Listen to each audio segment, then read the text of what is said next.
Morning, fellow Toastmasters and honored guests. My father's father was a cab driver in Peoria for 50 years. You name a celebrity who passed through Peoria during those times, and it's quite likely he drove them somewhere. People such as Jack Benny, Kenny Rogers, Richard Pryor, sports figures, and countless others. He collected autographs. Near the end of his career, he made their local paper, because the last few years that he drove his cab, he did it wearing a full tuxedo. I know my grandfather would easily have behaved like the cab driver about whom I wish to talk today. A New York City taxi driver wrote, "I arrived at the address and honked the horn. After waiting a few minutes, I honked again. Since this was going to be the last ride of my shift, I thought about just driving away. But instead, I put the car in park, walked up to the door and knocked. 'Just a minute,' answered a frail, elderly voice. I could hear something being dragged across the floor. After a long pause, the door opened, and a small woman in her 90s stood before me. She was wearing a print dress and a pillbox hat with a veil pinned on it, like somebody out of a 1940s movie. By her side was a small nylon suitcase. The apartment looked as if it hadn't been lived in years. All the furniture was covered with sheets. There were no clocks on the walls, no knickknacks or utensils on the counters. In the corner was a cardboard box filled with photos and glassware. 'Would you carry my bag out to the car?' she asked. I picked up the suitcase and took it to the cab, then returned to assist the woman.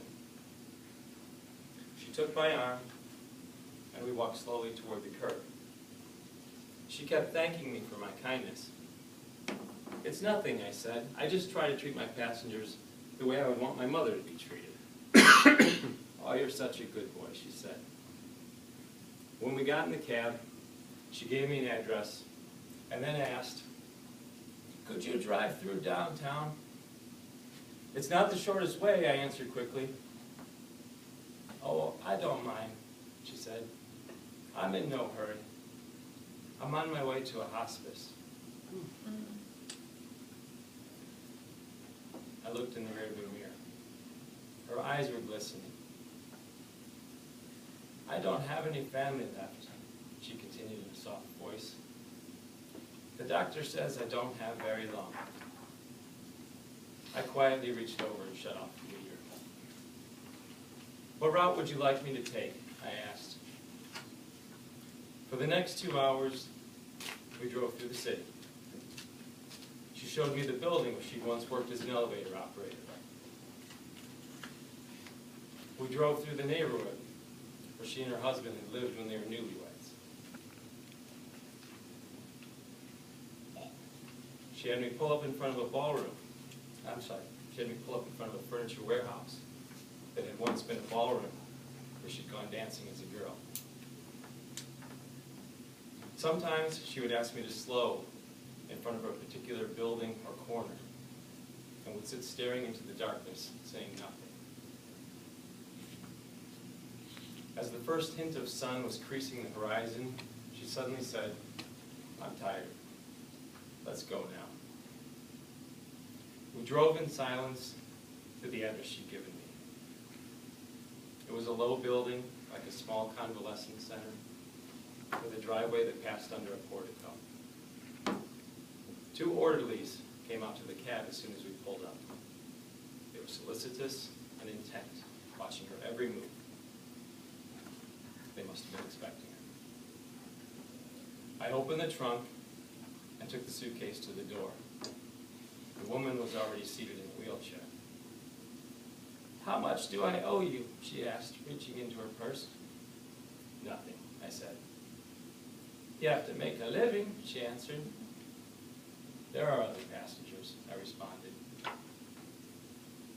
Almost without thinking, I bent and gave her a hug. She held on to me tightly. You gave an old woman a little moment of joy, she said. Thank you. For the rest of the day, I didn't pick up any more pastures. I drove aimlessly, lost in thought. I could hardly even talk. What if that woman had gotten an angry driver? Or one who was impatient to end his shift? What if I had refused to take the run?